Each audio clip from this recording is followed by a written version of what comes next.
am Kassandra. Oh, got it. I'm Kassandra Spates-Harden. I'm a clinical project manager at Cleveland Clinic and also a participant recruitment specialist. Just a little background about me. I kind of started in research, not thinking it was a job when I got out of college. I had never heard of it in college or in high school besides like lab work. And I remember when I got my first research job, my mother said, why don't I just be an accountant? She was like, are they really going to pay you for this?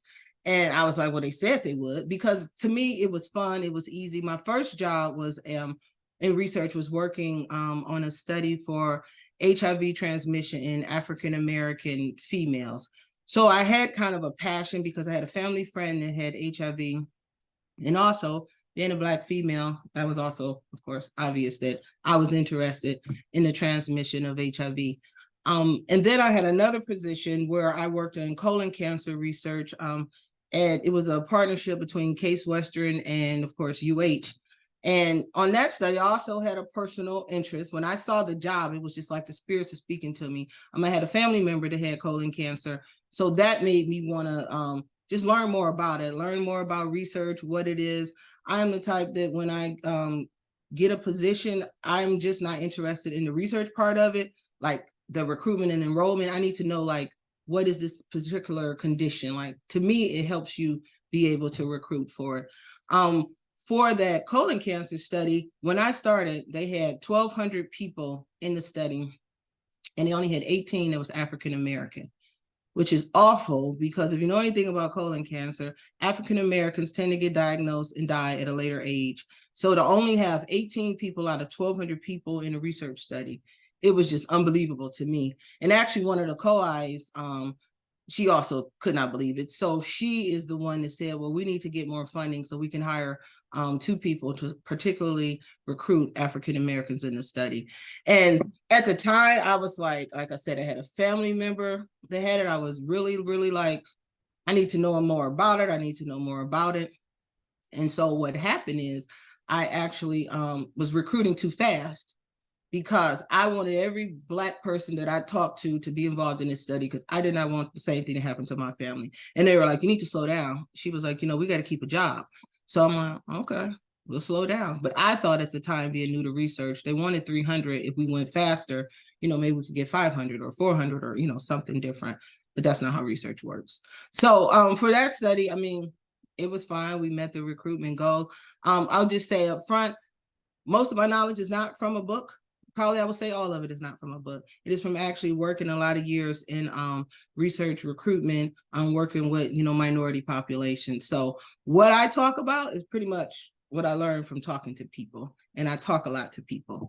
I talk to everybody. I literally will talk in a bar to someone about, their kidneys, colon cancer, whatever, because I think those regular conversations are something that need to happen to make research a regular thing, not a scary thing, not something that people like run from when you walk into the room. So, okay, so get on. So that's about me. If you have any questions, you can interrupt me. That's fine. We don't have to wait to the end. So as far as some enrollment strategies, we always talk about being, inclusive with the study design, limit the number of study visits. If you're dealing with certain minority populations, and just statistically, minorities have lower paying jobs. That was really shown through COVID, who was still at work and who was sitting at home. So a lot of people cannot come for a weekly study visit for 6 months. So in the beginning, when you're coming up with a study design, think about it and look at it like, how can we minimize some of these visits? Can some of them be remote? There are some studies, you could do pretty much all of them remote. And then what is the true cost of the study, and not in incentives and things like that. If I do a study and I have to take off work, and even if you pay me $25, is it worth it? If I have to take off work, if I have to get a babysitter, if I have to do just the other things that need to be done. And then provide study material that is diverse and not so scientific.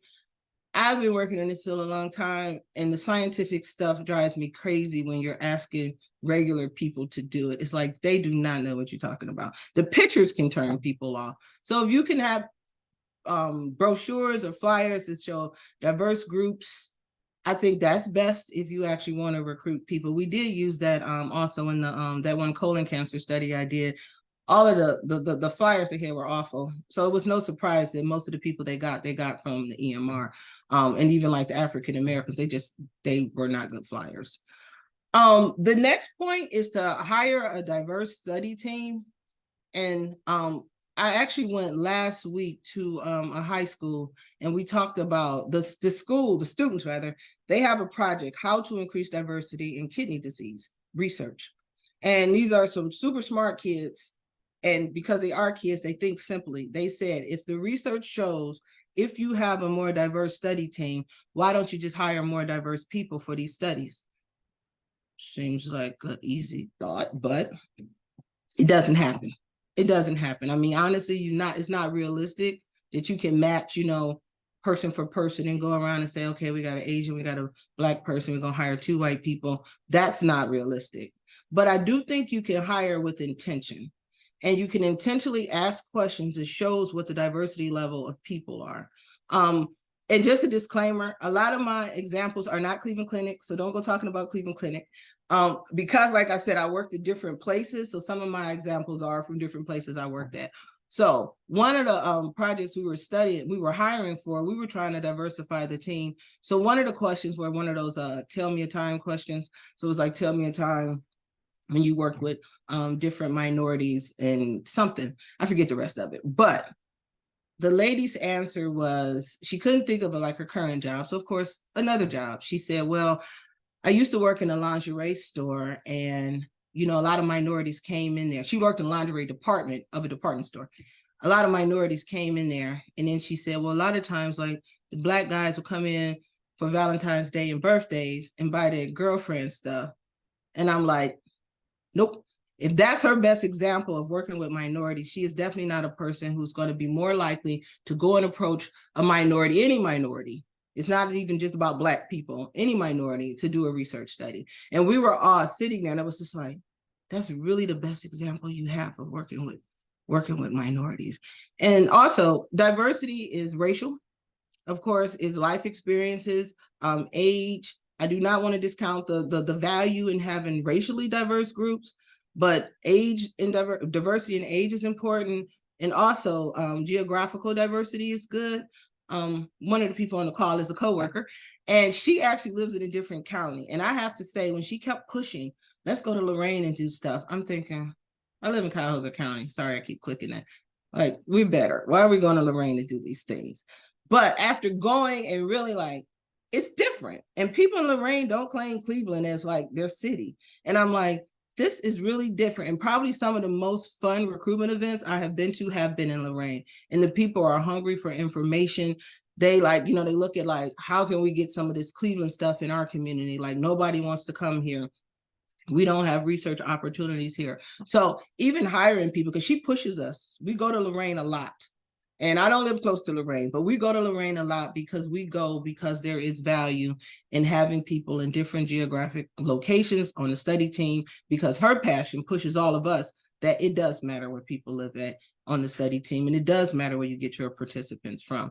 Actually, I have a lot of examples. One study I worked on, we went to a rural area, kind of far out east, and one of the coordinators, she was like, well, they should be happy we're here. And it was just like, no, they shouldn't. We should be happy they say yes.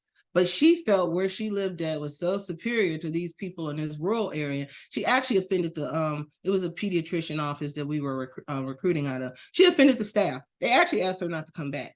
So someone else went because she felt like they didn't matter and they were not as important as the people, in Cuyahoga County. And it was just bad. So anyway, diversity and all of that matters. Oh, one other example too that I just thought about. I worked on a team where the PIs, well, actually everyone, I worked for a company where we were responsible for the recruitment, my team, and then the actual study part was through another institute. And the PI, I remember we interviewed a Mexican man. We interviewed a lot of people because he had like 30 people, but one of the men was Mexican. And one of the PIs said, well, would he work for this environmental study because he might have immigration issues? And I'm just like, how do you know that? And so one of the people on our team who was Mexican, he said his family was from Texas. He was like, yeah, I know, a lot of them ran across. And so then she said, do you remember the Alamo? So at first it took me a minute because I love Westerns. I'm like, what did the Alamo have to do with this? But Texas was Mexico, or Mexico was Texas. So they didn't run across the border. They was already here. So he would not have immigration issues because he's born and raised in the United States, basically. So anyway, just diversity. And when she educated him that, he was like, oh, it was just kind of weird that he really believed what he said. And he really was not going to hire him because he thought that. And also another thing, in talking with the students last week, we were talking about, again, because if you hire diverse people, you can get better results on diversity and research. They were like, well, why don't you just train people to talk to people? And we all know, we work with people, do not know how to talk to people.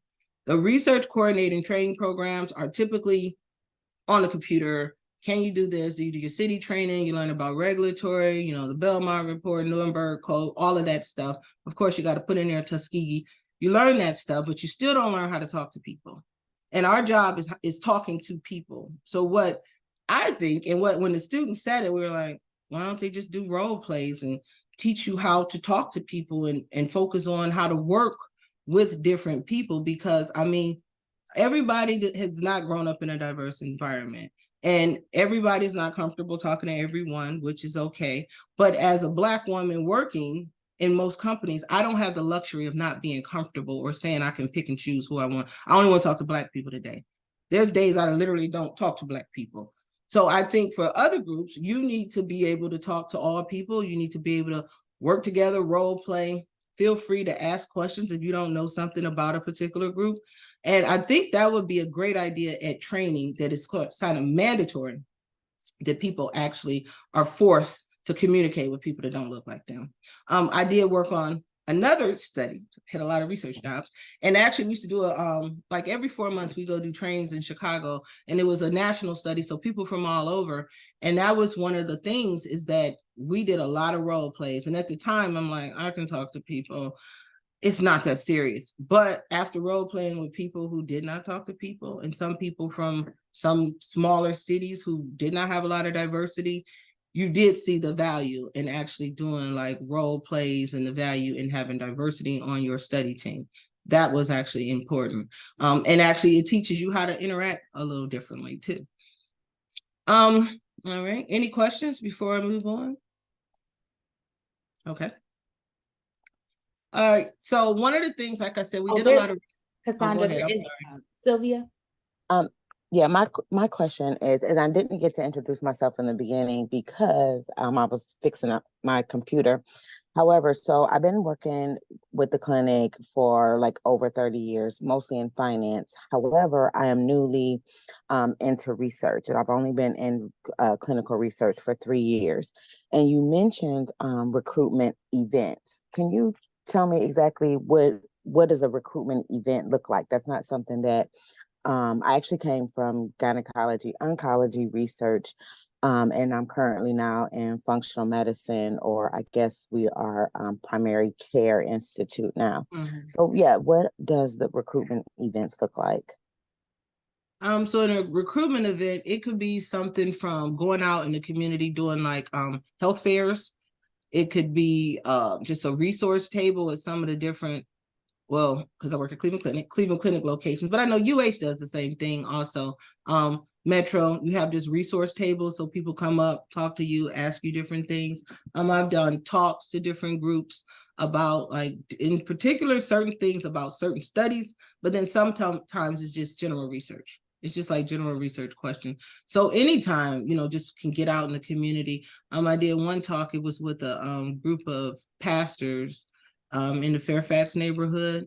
In the past, I've done community outreach events when we went to certain community centers, and we would provide food. And I mean, a lot of those were targeted to people 50 and older. So we would bring food, and then we talk about research. And we did it a lot for the colon cancer study. We would go out and talk about colon cancer and just get them information. because the part of that was we wanted them to get a colonoscopy. So it wasn't just about you had colon cancer. So yeah, so it's just different community things. But if you have any good ideas or anybody needs somebody, email me. Okay. All right. So one of the things too, when we were going out talking to people, people always were like, we don't really understand what type of research you do. Of course, when COVID came, everybody was like, oh, they got a vaccine. How did that happen? Where did this come from? Well, they've been working on the technology for a while. It wasn't COVID. But so if the technology was there, it pretty much didn't take them a long time to come up with something. But a lot of people look at Cleveland Clinic in particular. I leave this picture on here because I like the way this building looks. But also, I feel like people in the neighborhood know all the buildings. It's like, oh, not what they are, but up and down Cedar, Carnegie, Euclid. It's like it's a Cleveland Clinic building. But what goes on in those buildings besides, medical care? And if you ever drive down Carnegie in 105, the Lerner Research Institute takes up a couple of blocks. So there's a lot of research that happens in all of the institutions, but people don't necessarily know who to contact or like, what are you doing research on? Everything is not a clinical trial where they're trying to, do some type of intervention or inject you with something. Some research is basic. We want stool. They're trying to study like gut health. So they need stool from people who maybe don't have issues. There are some studies that just need blood. A lot of studies just need blood because some of these vaccines, you can't test them in humans. So we need blood to donate so they can test them in a lab. And then some of them are one and done. A lot of studies are not, 5 years, 4 years, 3 years. A lot of them is just do the study and you're done. And one thing I added too on here is the research protections. I always talk about that for people because a lot of people who don't, trust the science or something like that, they actually will be like, oh, I'm not doing it. You know what happened before. Of course, we're talking about like Tuskegee. We got the Henrietta Lacks situation also. But Tuskegee, if there's anything you want to say good came out of it, the IRB was created because of the atrocities of Tuskegee. Informed consent was created after Tuskegee because those people that participated in that study did not really know what they were agreeing to. They didn't know, for 25 years or so, there was a vaccine, antibiotics that was discovered and that they could have been treated. So they did finally, once they stopped it 40 years later, they did come up with some research protections, so of course, when people say, well, what would make it not happen again? We do have research protections. Everyone that does research, every institute has an IRB, and the IRB is pretty much not just about following the rules, but it's the rules to protect people because that's what happened. People were not being protected in any kind of way. So also I always say, don't live in the past. Like people saying, they're not going to do it because of Tuskegee. They're not going to do it because of this.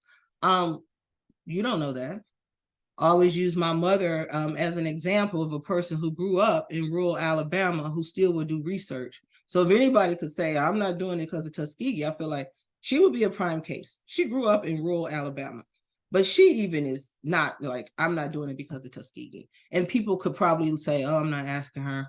Older Black lady, if they knew she was in Alabama, like she's not going to do it because older Black people don't do research. But the problem a lot of times is people don't ask them. If you don't ask, you don't get a no. And it's not personal. When people say no, I don't take it personal. I feel like in my life, I get told no, so, I don't stop pushing. We've all been told no about something, a job. If you think about like growing up, your parent told you no, you just perfect your skill and then you go ask another parent, or you ask that same parent again once you figure out what happened, what did I do wrong to get the no answer. So I find that a lot. People will say nobody ever asked me, and I actually had a coordinator say she stopped asking Black men because they always yelled at her and said no. And I was thinking, so like they yell, because I'm like, because she came to me for help for a study, and she's like, yeah, they yelled at me, and they always say no. So I'm just going to tell you the truth. I'm scared to ask Black men. And I'm like, well, that's not good because you're literally a coordinator and your job is to interact with all people. And I'm like, so if I stop asking any group, Black men, because I got yelled at, or talking to Black men because they yelled at me, I wouldn't be married today. Because my husband, he don't really yell at me. He tried, but again, I am equipped to ignore that. I'm like, you can't just let what one person say stop you from moving on. And she really was paralyzed, like, I can't do it. And it was just unfortunate. So I started helping them recruit. And the other person on the study, he didn't care, but it was just, she admitted it. Think of all the people that don't admit it. They just skip over minorities because they feel like it's going to be no. And even because we're talking about in general underrepresented populations, even older people. I know I went once to recruit me and the coordinator, and he was like, just come with me. I was sort of new, and I was shadowing. And he said, well, come with me to talk to this man. And so when we got there, the nurse was like, oh, he is so nasty. He's cranky today. He was an older gentleman. So I was like, oh, let's go. She said he was cranky and whatever. Let's get out of here. So, but then he said, no, we walked too far across campus. We're going to still ask him. When we asked him, he said yes, and he was the nicest person. He actually invited us to his house for coffee, and he lived down the street from a winery somewhere in Southern Ohio. And he's like, he told us to cut off his door, like, if, this is my house, all of that stuff. He's like, you got my address in the system. I mean, we didn't look him up. We didn't go. But just the fact, if we had listened to what someone else said about him, because he was old, she kept saying he's just old and cranky. And he wasn't. Maybe she was just cranky. She wasn't old, but maybe she was just cranky and she didn't know how to, handle different kind of age groups. And you do find older people are often dismissed in research because people will say, oh, they don't drive, or they won't do this, or it's too much. That's not always true. It's not true most of the time. You ask and you let people figure it out. I mean, it's 40-year-olds who won't do a study. It's 20-year-olds who won't do a study. So you shouldn't just discriminate against the age. And then some other feedback we got, of course, is representation matters. And so I'm just going to do a disclaimer real quick. I invited my mother, and she's on, and you got the camera on, lady. Turn your camera off. She's under my login because I sent her the Zoom link, and she's like all over the place. So that's not me. But, and she's still not even hearing me to say turn off the camera. But representation does matter. So it matters in a lot of ways. It builds relationships. The physical is, of course, what we see first. So if you see someone coming in the room that looks like you do react differently to them. It's just natural. You'll react differently, especially for minorities when they find someone. It's funny. Yesterday, I was actually at the doctor's appointment. I mean, I was recruiting, and I was sitting in the lobby, and there was this couple who were Arabic speaking. And one of the doctors walking down the hall, I think they thought that he also spoke Arabic because no one else on the staff, they were calling on translation services. They started walking towards him like they needed to talk to him. And then the staff was like, no, we'll just call somebody. But I sat there like, why did they go to him? But after I thought about it, they thought that he could communicate with them better. But he was going into another room, and it's like, no, we'll call someone. We'll call translation services. But even them, they just got out the seat in the lobby, and they saw someone that they thought looked like them, they understand them, and they instantly went right towards that doctor. But it matters. It builds relationships, understanding, and then it matters for the staff. And of course, it matters for the PIs. I help on one study where the PI actually said that we're too white. He's a white man, and the PIs are white, and all the staff was white, and it was for kidney disease. And he said, when he first came over, he said, we're just way too white for the condition of the disease we have. He's like, we need some diversity in our group. He's like, because we're just not getting the numbers, because they at least should have like 33% of the people in the study should be African-American. And he's like, oh, we got about 8%. So he was really intentional on like, we got to figure out a way to diversify our group so we can diversify our research participants. And even for that, it was like, wow, again, as a minority, I'm like, they really do care. You read it in the books, everybody have something in the paper, but to actually see a PI care that the disease condition is not matching what they have in their research study, that does make you feel like, I really want to help him get to the level that he wants to get to. And they actually had another study where they were looking at kidney transplants in minority communities. Like, why is it so few minorities that's doing this on the kidney transplant list? And for that, They didn't go to Fairview to ask the question.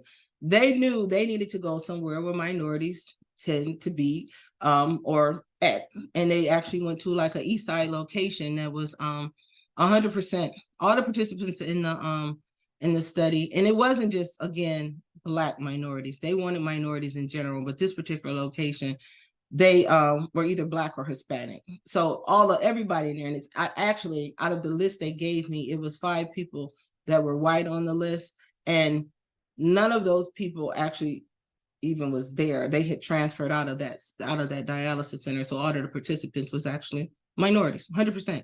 That really doesn't happen a lot. And also too, as far as study staff, there was a study I did where we recruited, we were in an Amish community, and the pediatrician actually was raised Amish. I won't pretend to know how it works. She just always said she was raised Amish. I don't know if she was still Amish, but we originally thought that would be our hardest site to recruit from, because just, people say, well, the Amish are not going to do research. They're not going to do it. But the staff, although they were not Amish, they understood the population. So the staff actually would recruit a lot for us before we even walked in the room. They would say, they'll do it, they'll do it. And out of 50 people, we only had 2 people tell us no. And it wasn't no because of the research. It was no because one was not the guardian, and one was just in a rush. And we would go in and do dental screenings before the doctor would go in. So she didn't want to wait. But because that doctor was Amish, and she sort of gave us pointers on how to approach them and different things. And she also, had buy-in with the community. So for that study, we had no problem. Like I said, we only had 2 people out of 2 people say no. And we got 50 people. And again, we kind of recruited fast, but we had the whole staff. We had the staff, we had the doctor. So it worked. I mean, and simple stuff like bringing snacks. The days that I was there, me and my coworker, we would always bring food because, again, they made our life easier. I wasn't asking my job to pay for snacks for them because it was making my life easier being there, because they were really recruiting for me. And then, of course, representation and participants matter. There's one, it's like a community advisory group of a certain disease. And because it is diverse, it matters when you go to the meetings. It's not just one type of person there. And then, of course, advertisement matter. Getting something in return is important. I mean, information is great, whether it's personally about yourself or even research results. There's some, one person I know did a heart study, and she found out she had a block in her carotid artery. It was, they didn't get paid for the study, but they got a lot of different testing done. And because she did this study, she's like forever grateful that she did research. And she always calls me like, well, not always, but every now and then she's like, do you have more studies? Do you have more studies? And she's actually an older person. She's like 86. So when people say older people won't do research, yes, they will if you ask them. And she actually recruited 2 of her friends who were younger than her that don't drive. She brought them to Cleveland Clinic to do other research. So I ask anybody. And the age for that study was up to 90. So if a 90-year-old wants to come in and do the research, I'm asking you. And then incentives are important to me. I will say I will do research if you fall in one of these 2 categories. You have to give me something or I'm getting something back. I need to be paid for all the money that I feel like researchers make off of studies. So I am a person, I'm not doing anything that's that invasive. Like I remember it was a muscle biopsy study. I wasn't doing that. I was, for $400, I was not going to let you go in my muscle and take a piece of, go on my leg and take a piece of muscle. But incentives matter. A lot of times people are like, oh, it's only $10. Oh, it's only $25. But it's not up to us to decide what $25 means to somebody. $25 could mean a lot. And again, if you're asking them to come during working hours, that could be more than they make an hour.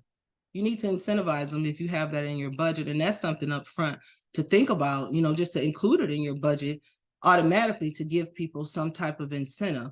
And I'm not talking about like a cup. I'm talking cash. Oh, actually, I had another comment about incentives. Look, thinking about my mother.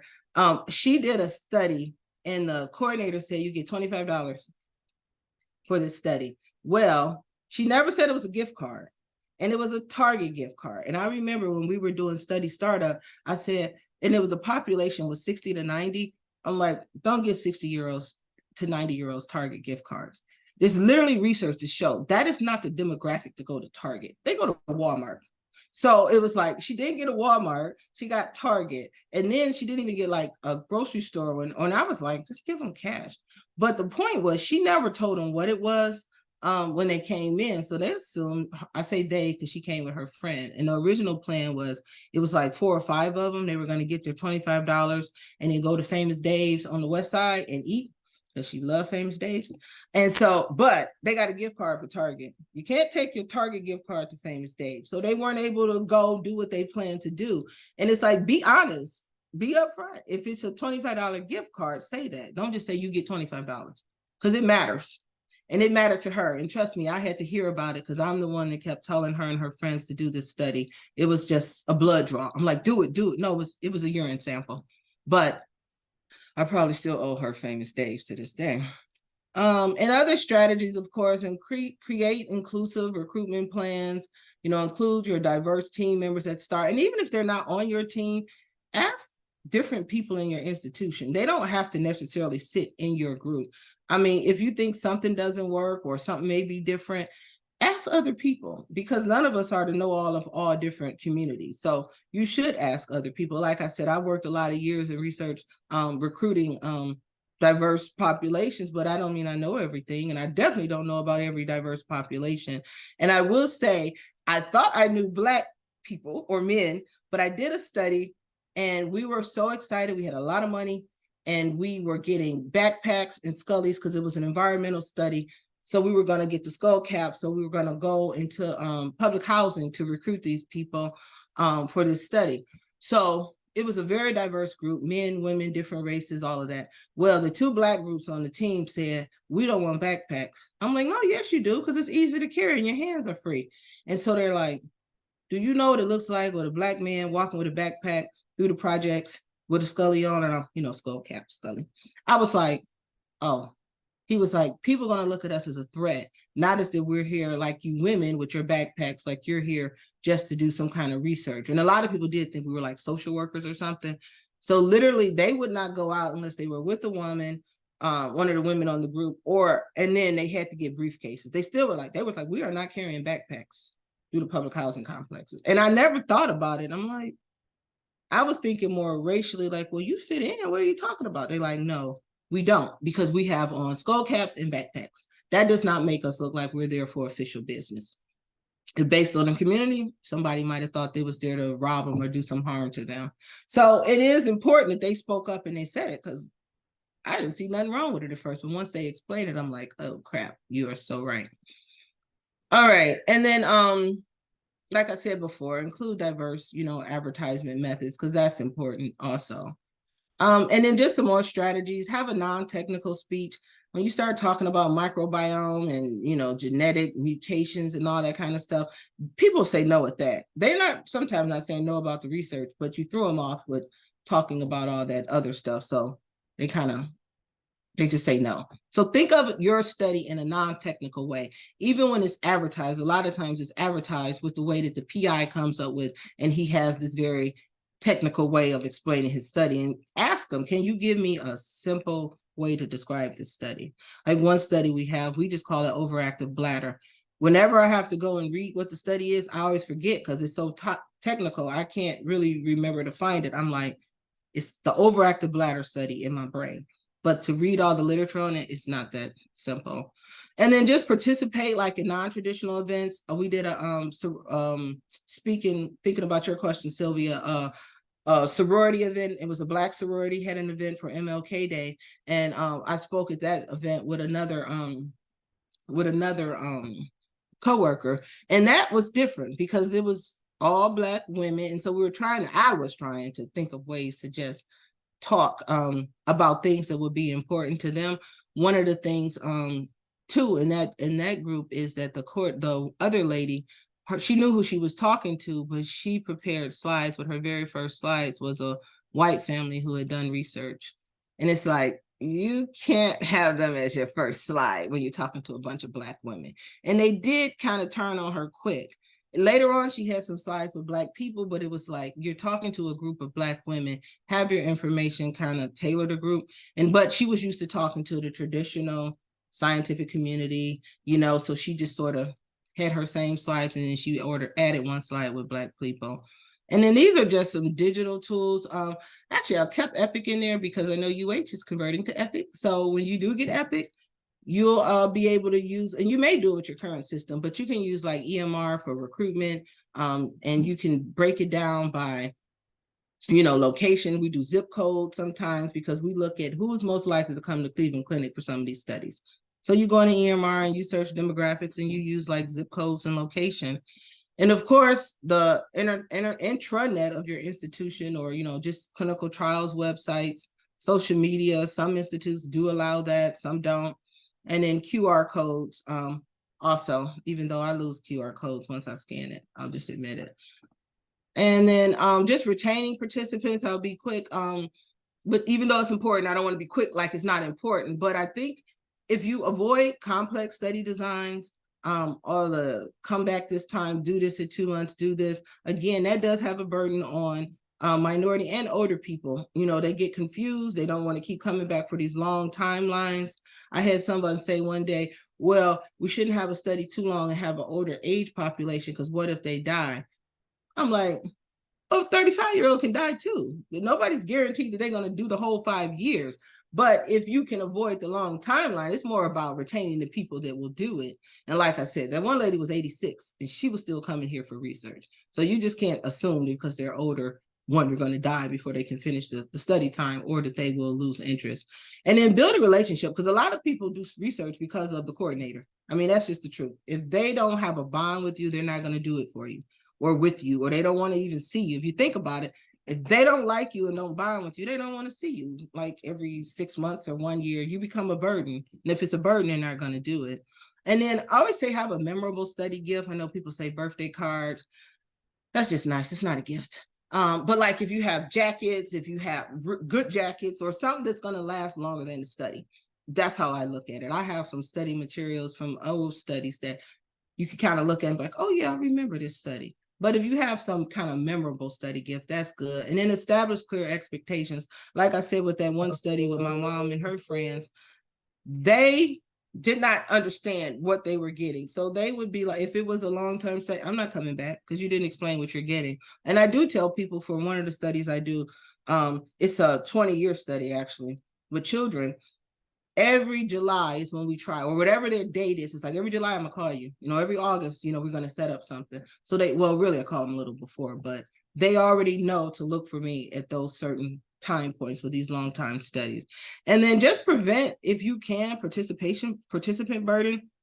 Like accommodations matter. Have one study, people come from out of town. I did not know the study paid for a hotel. I never offered it. They drove back after driving here for 4 hours.